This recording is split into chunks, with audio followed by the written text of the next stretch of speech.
know a little bit about him. I know from us, we have really been looking forward to this day since we found out that you were interested in meeting us and finding out about us and joining our group. Ever since Glenn Willis, Glenn, you recognize, please? Yeah. He was the one that brought Mr. Peppard to our attention after Remembrance Day. He had an unfortunate circumstance of a death in the family turned into something cool with meeting Herb in my eyes. So, if you just give me a couple minutes, I'll go through this for you. Mr. Herb Peppard. Herb was born in Truro, Nova Scotia in 1920. He was the fourth child in the family of 9 children. When he graduated from grade 9, he left school and took a job in a lumber mill. He worked in the mill until he joined the Army in 1940.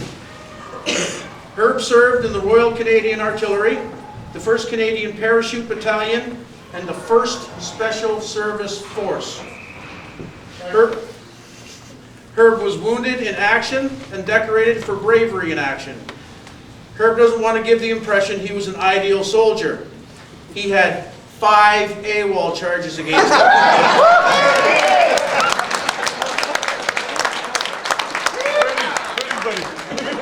He was demoted twice for these infractions and spent 29 days in jail for another.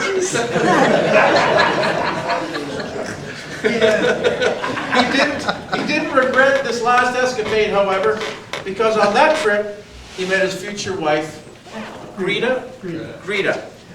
All right.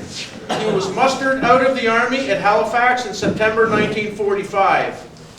After the war, he attended vocational school in Halifax and took up the electrical construction trade. He became an electrical contractor in Truro for many years. Later, he became an instructor in his trade at the Lunenburg Regional Vocational School in Bridgewater, Nova Scotia. During this time, he took night classes from Dalhousie University. He also had a year sabbatical leave for study. At 60 years of age, Herb graduated from Dalhousie University with a Bachelor of Education degree. Oh, awesome. Herb's wife, Greta, made this observation. Just think, Herb, it took these young people 4 years to get their degree, and you did it in just 35 years.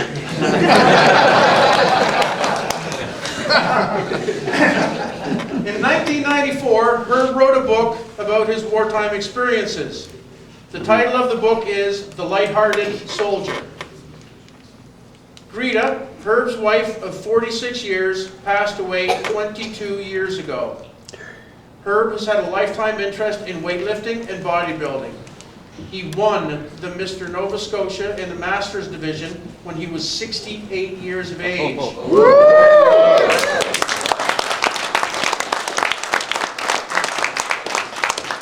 He encourages everyone to live a healthy life. Herb retired from teaching 25 years ago and has enjoyed every minute of retirement.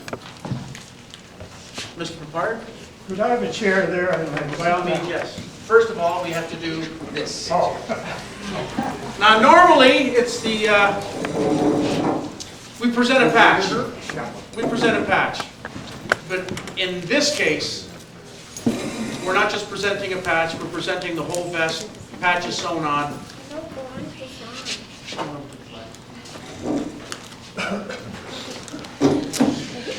We're presenting the full patch. Oh, there you go. Hey.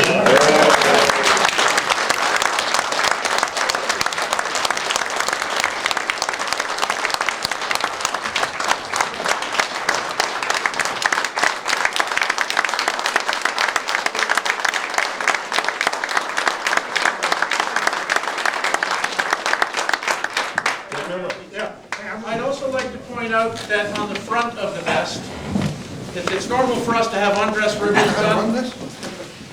Mine are covered over by my medals, but we have undress ribbons. We had an undress ribbon patch made up for them as well.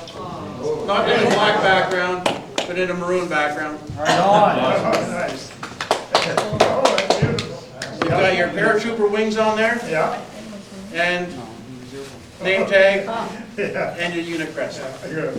Now you stay here for a second. My camera there? Yeah, he's got it right there. Okay.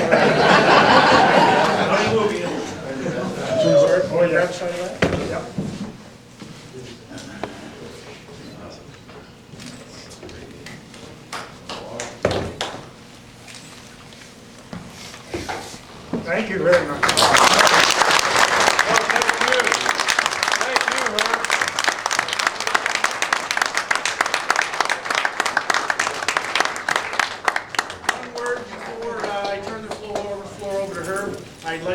special thank you to Roy for making this magic happen.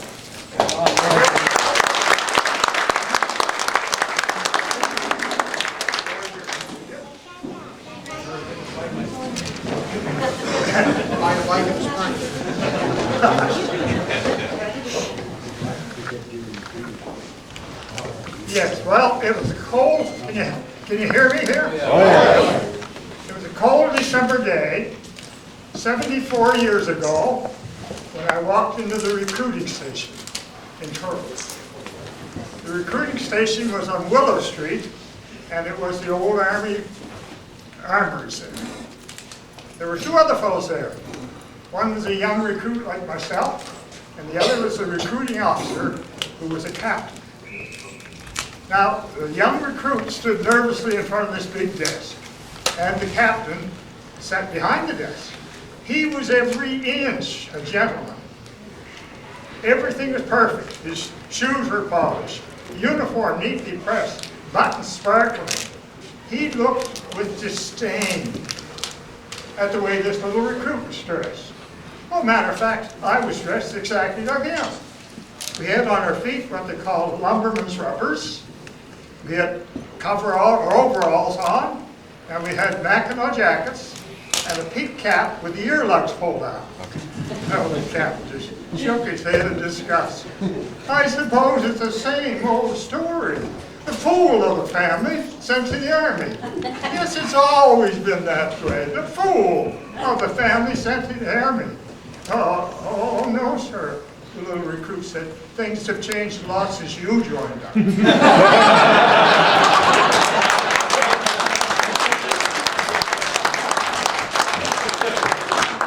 Yes, I joined the Army December the 12th, 1940.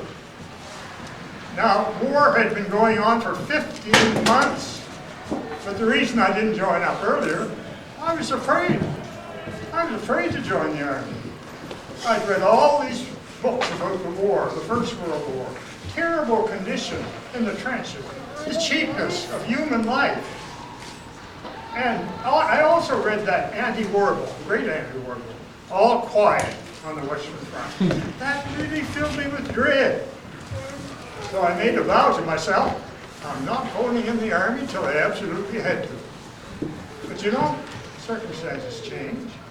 Soon all my friends, all my buddies, were in the services. And for an able-bodied man to walk down the streets of Truro dressed in civilian clothes, well, you stuck out like a sore thumb. So I had to throw all caution to the wind and go down and join the Army. I think the Army, I think I was very forced to get in the Army. Anyway, when I joined the Army, they said, what branch of the Army would you like to go in? I said, I'd like to go in the artillery. Now my reasoning was this. The artillery was these big, big guns, and they'd be way, way back. and I'd be safer there. Well, we got to camp. We were met by a sergeant. He told us in no uncertain terms the differences we could expect between civilian life and Army life. For he said this is the Army, Mr. Jones. No private rooms, no telephone. You've had your breakfast in bed before. You won't have it there anymore. Do what the bugler commands. He's in the Army, he's not in the band. This is the Army, Mr. Brown. You and your baby went to town. She had you worried, but this is war, and she won't worry you anymore. Now, the next person I met in the Army was the meanest, ugliest, nastiest person I ever met in my whole life. We had to stand stiffly at attention when we addressed this gentleman, and we had to respectfully call him Sergeant Major to his face. But behind his back, we had many, many other men. In fact, you know, there was a song written about this man, and it went like this. He sticks out his chest, 2 buttons on his vest. we'd rather shoot him than salute him, our sergeant major. His medals break our hearts. He won them playing darts. Competing, who was cheating, our sergeant major. Far away, he's the best friend we ever had. For when he's far away, well, we're mighty glad. And at the canteen bar, you know what sergeants are. And when we pass out, who's the last out? Our sergeant major.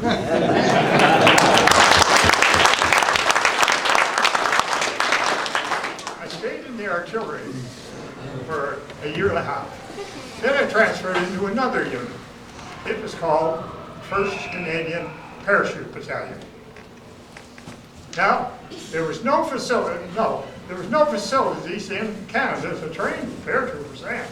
They had no towers, they had no instructors, so we were the first 27 to volunteer, and they sent us down to Fort Benning, Georgia, for our parachute training. Well, the training here was very tough, but the most nerve-wracking for me was the first parachute jump. I remember now, the plane took off. There was about 30 of us in the plane. Plane took off. The jump master yelled, "Give me the paratrooper song." So we all joined in. Everybody's everybody happy. Said the sergeant looking up. Our hero feebly answered yes. And then they stood him up. He jumped into the prop glass. He forgot to pull reserve. He ain't gonna jump no more. What a hell of a way to die. Glory, glory, what a hell of a way to die. Glory, glory, what a hell of a way to die. And he ain't gonna jump no more. The ambulance was on the spot. The jeeps were running wild.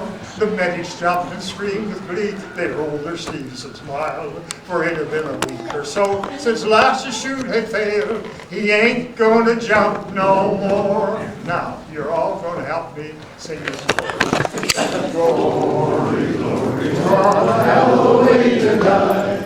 Glory, glory, what a hell of a way to die. Glory, glory, what a hell of a way to die. And he ain't gonna jump no more. Boy, some good singers.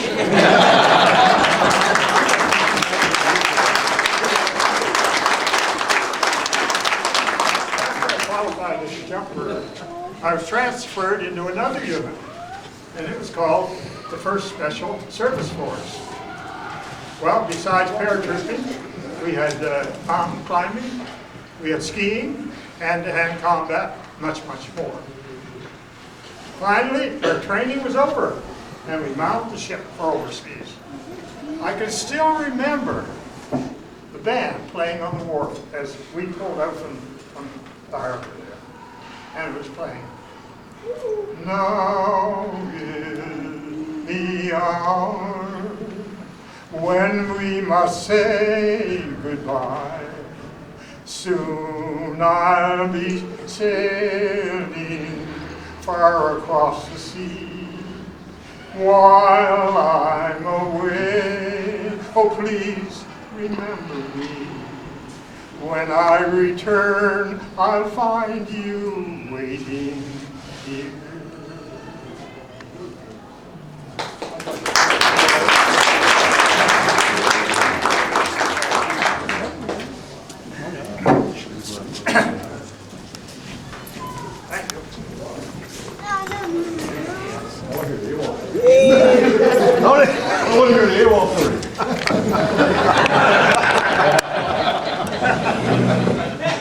We landed in Casablanca. Then we were transported to Naples, Italy. And it was outside Naples we underwent some last-minute training. It was there also we were introduced to one of the most popular songs in the Second World War. It was a German song, but it had been translated into English. And this is the way it went. Underneath the lantern by the barricade, darling, I remember the way you used to wait. Was there that you whispered tenderly that you loved me? you'd always be my lily of the land, my own Lily Marlene. Send me a rose to show how much you care, tied to the lock, a lock of golden hair. Surely tomorrow we must part, but I'll always keep you in my heart. With me, Lily Marlene. With me, Lily Marlene.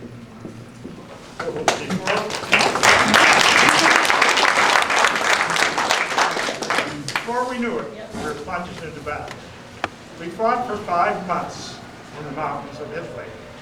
But I was eventually wounded on the drive to liberate Rome from the Germans. We just taken the hill from the Germans, and we started to dig in top of the hill to consolidate our position.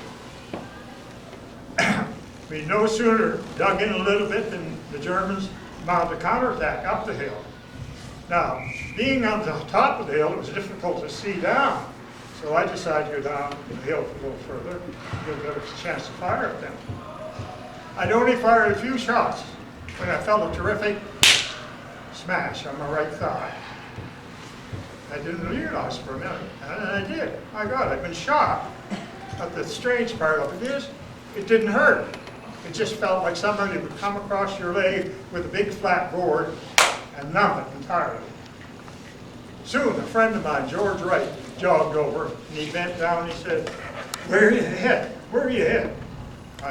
Before I could answer, I heard the rattle of a machine gun, and I saw the pouches on George's web belt seem to explode right before my eyes, and George pitched forward. Soon 2 medics jogged up, one carrying a stretcher, and one went to George, the other came to me. I had been terrified to look at my wound. I knew it was high up in the thigh, and I thought all my privates had been shot away. So the medic cut my pant leg off up around the groin, and he said, "You were the unlucky soldier." And I forced myself to look. Now, where the bullet went in was a neat little round hole. Where the bullet came out was just a mass of raw flesh. But then I saw what the medic meant, because everything between my legs was still intact.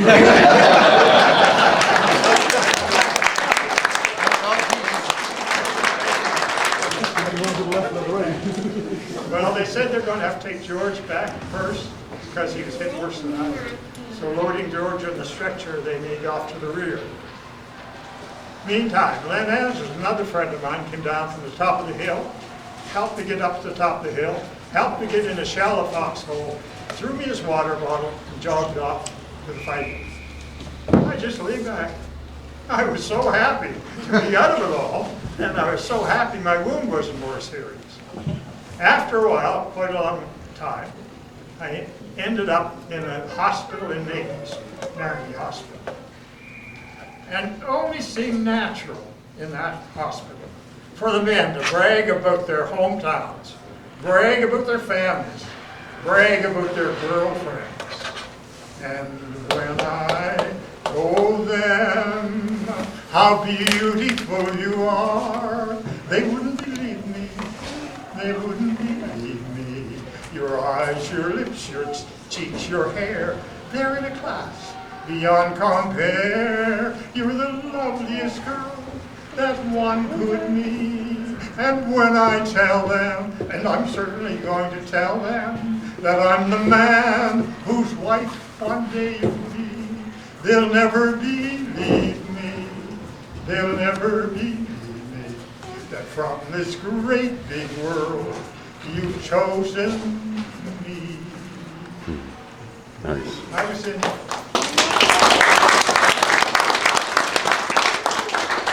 England when the war ended. People went wild, laughing, crying, hugging, kissing, and singing one of their favorite songs. Some of you may know this one.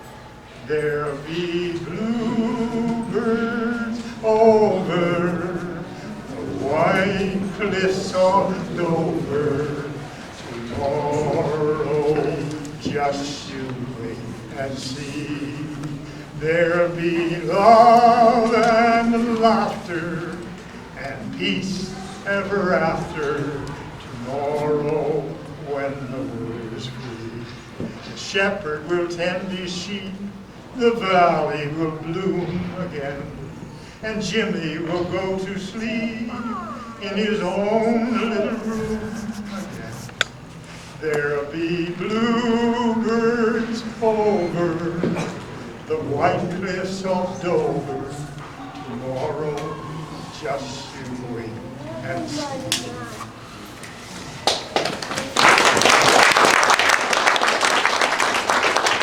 Before we know it, hundreds of Canadian service people board the great ship, the Ile de France, and sail for home. What a wonderful welcome we had at Halifax. Fireboats were out in the harbor, shooting water high into the air. People lined the wharf. A band was playing. And when the band struck up, "Oh Canada," there wasn't a dry eye on that ship. We were so proud of our country and so happy to be back in our homeland again. And when the band struck the song we all knew, hundreds of voices filled the air. Smile the while you kiss me sad adieu. When the clouds roll by, I'll come to you. Then the sky will seem more blue down in Lover's Lane. My dearie, wedding bell will ring so merrily. Every tear will be a memory. So wait and pray each night for me till we meet again. Yes.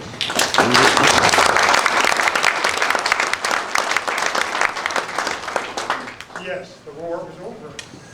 We all went back to our family and our loved ones. Many, like myself, met the girl of their dreams, married, and we lived happily ever after. Still, no matter how many years roll by, we will always remember the music and the songs that carried us through the worst conflict this world has ever seen. Hey,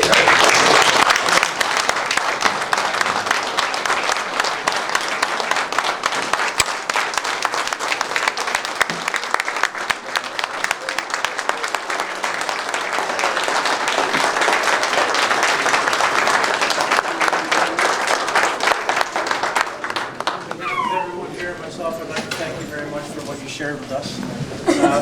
One of the major reasons that we are who we are is to share the bond of brotherhood. I noticed that. And you fit right in. You share. You got some pretty cool stories to say, I'd say. Thank you once again. Oh. Thank you. What I would like to do, I'd like the regional reps and everybody that was patched in today to come up and join us in front of the flags, and we'll have a group picture taken of that group. Do you want to say?